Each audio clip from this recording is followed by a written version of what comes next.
Class 8th chapter number 10th आज हम start करेंगे simple and compound interest. Simple interest आप लोगों ने 7th में भी थोड़ा बहुत पढ़ा हुआ है। हमारे पास उसका फॉर्मूला क्या होता है, P multiply R multiply T over 100। ये हमने किया हुआ है ना लोअर क्लास में। Principal multiply time multiply R over 100। तो ये हम इंटरेस्ट निकालते हैं कि अगर मैं बैंक में इतनी अमाउंट जमा कर रही हूँ इतने टाइम के लिए और इतने परसेंट मुझे रेट ब्याज लग रहा है, इंटरेस्ट लग रहा है, तो कितना इंटरेस्ट कितने पैसे बनेगा, तो वो ये फॉर्मूला होता है उसका। अब एक फॉर्मूला और आया मेरे पास अमाउंट का। जितने पैसे मैं बैंक में जमा करवाती हूँ उतने तो वापस नहीं ना मिलते, उस पर इंटरेस्ट लग के ज़्यादा हो जाते हैं ना। तो क्या आता है, जो ओरिजिनल प्रिंसिपल जमा करवाया होता है उसमें सिंपल इंटरेस्ट प्लस होने के बाद मेरे पास अमाउंट आती है। तो अमाउंट को मैं लिख सकती हूँ प्रिंसिपल प्लस सिंपल इंटरेस्ट। ठीक है, आप चीज ये याद रखो कि अमाउंट को ए से डिनोट कर रही हूँ, amount equals to principal plus simple interest. तो ये आपको एक याद रखना पड़ेगा। इसके बाद आप तो आइए एक्सरसाइज 10th ए पे, उसके ऊपर ये फॉर्मूलाज दिए हुए हैं, ये आप लर्न कर लेना। एक तो ये वाला लर्न करना है सिंपल इंटरेस्ट वाला, और एक आपने ये वाला लर्न रखना है, ये चीज। बस ये दो ही फॉर्मूले आपको लर्न करने की जरूरत है, बाकी इसी से बन जाएंगे। तो अभी 10th ए एक्सरसाइज कर रहे हैं। फर्स्ट क्वेश्चन प्रिंसिपल ये है, ये इंटरेस्ट है, अमाउंट कितनी आएगी, दोनों को प्लस कर देंगे हम।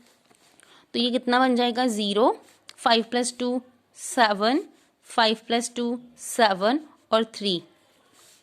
ठीक है, अब ये प्रिंसिपल है, ये अमाउंट है, तो कितना इंटरेस्ट लगा माइनस करके देख लो दोनों को।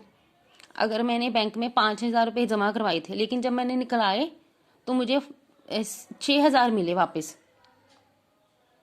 कोई 2 साल बाद या 3 साल बाद, तो उस पर इंटरेस्ट लगा ना, ब्याज लगा। कितने रुपए लगा 1000, क्योंकि दोनों का डिफरेंस देख रही हूँ। वो चीज़ आपने यहाँ पे करनी है जो चीज़ मिसिंग है। ठीक है, अब हम इसके बाद नेक्स्ट कर रहे हैं सेकंड क्वेश्चन। सेकंड क्वेश्चन का बी पार्ट करवा रही हूँ मैं। मुझे सिंपल इंटरेस्ट निकालना है और अमाउंट निकालनी है। ये सारे क्वेश्चन हैं।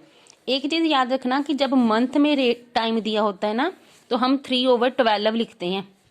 जब मंथ्स में दिया हो टाइम, जैसे 7 मंथ है तो 7/12, 3 मंथ है तो 3/12। ठीक है, और जब डेज दिए होते हैं तो 73 या जो भी है ओवर 365 लिखते हैं। जैसे 1 ईयर में इतने डेज होते हैं, 1 ईयर में इतने मंथ होते हैं, उससे जैसे अगर इसको लिखूंगी ना टाइम को, तो मैं यहाँ पे 73/365 लिखूंगी। और अगर इसको देखूंगी तो मैं इसे 3/12 लिखूंगी टाइम को। ठीक है, अब मैं सेकंड क्वेश्चन का बी पार्ट करवा रही हूँ आपको। ये मेरे पास इंफॉर्मेशन गिवन है। सबसे पहले देखिए प्रिंसिपल दिया हुआ है, रेट दी हुई है, उसको 12 to the 24 + 1 25/2 किया।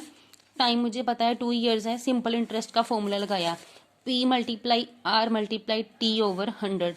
करो इन सभी को मल्टीप्लाई, 25/2 मल्टीप्लाई 2 ये टाइम वाला था, और नीचे 100 आना था, ये दोनों ही आगे 2 कट गए, 25 1 दा 25, 24 5 4 दा 100। अब 4750 को 4 से डिवाइड किया तो ये आंसर आ गया।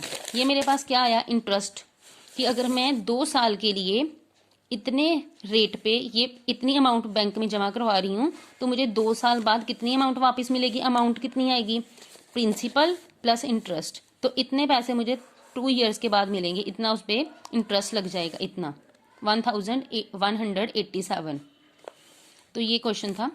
अब ये इन्फॉर्मेशन आप यहाँ पे फिल कर देना, लेकिन कॉपी पे करनी पड़ेगी ये सारी आपको, तभी होंगे।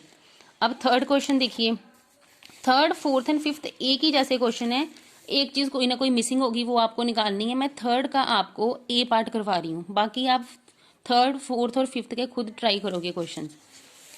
थर्ड क्वेश्चन देखिए, उसमें मुझे ना सिंपल इंटरेस्ट दिया है, टाइम दिया है, रेट दिया, मुझे ये नहीं बताया कि मैंने पैसे जमा कितने करवाए थे, मतलब प्रिंसिपल नहीं मुझे पता। फॉर्मूला तो यही होता है ना हर बार। बड़ा ही सिंपल क्वेश्चन है ये। जो जो वैल्यू गिवन है उसकी जगह पे वैल्यूज पुट कर दो। सिंपल इंटरेस्ट गिवन है, प्रिंसिपल नहीं पता रहने दो, रेट पता है 5% है, टाइम पता है 3 ईयर है, ओवर 100।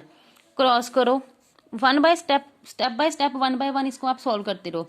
57 × 100, 5 3 दा 15 P, 5700 ओवर 15 कटिंग हो जाएगी तो 380, मतलब मैंने 380 रुपीज़ प्रिंसिपल एज ए जमा करवाए और 3 साल बाद 5% के हिसाब से मुझे 57 रुपीज़ उस पर इंटरेस्ट मिलेगा। तो अगर अब यहाँ पे ये बोलें कि अमाउंट निकालो तो इन दोनों को प्लस कर दीजिएगा, 380 को और 57 को, मतलब प्रिंसिपल को और सिंपल इंटरेस्ट को। तो अगर आप अब फोर्थ क्वेश्चन देखो तो उसमें भी यही है, प्रिंसिपल दिया है, अमाउंट दी है, सिंपल इंटरेस्ट और रेट निकालनी है। तो सिंपल इंटरेस्ट इन दोनों का डिफरेंस करके पता चल जाएगा कि ये पैसे जमा करवाए, इतने मुझे वापस मिले। तो कितना बना सिंपल इंटरेस्ट? 1800। अब फॉर्मूला यूज़ कर देना वही, S equals to P multiply R multiply T, और रेट निकाल लोगे आप लोग। ऐसे फिफ्थ क्वेश्चन करना है। आप इनके थोड़े ही पार्ट करोगे, एक A करोगे, एक C पार्ट करोगे फिफ्थ का। फोर्थ का आप A पार्ट करोगे, थर्ड का आप C पार्ट करोगे, सेकंड का आप लोग A एंड E पार्ट करोगे। फर्स्ट के सारे पार्ट्स करोगे, सेकंड का A E, फोर्थ का A, थर्ड का C, फिफ्थ का A एंड C। तो ये आपका आज का वर्क है। Thank you.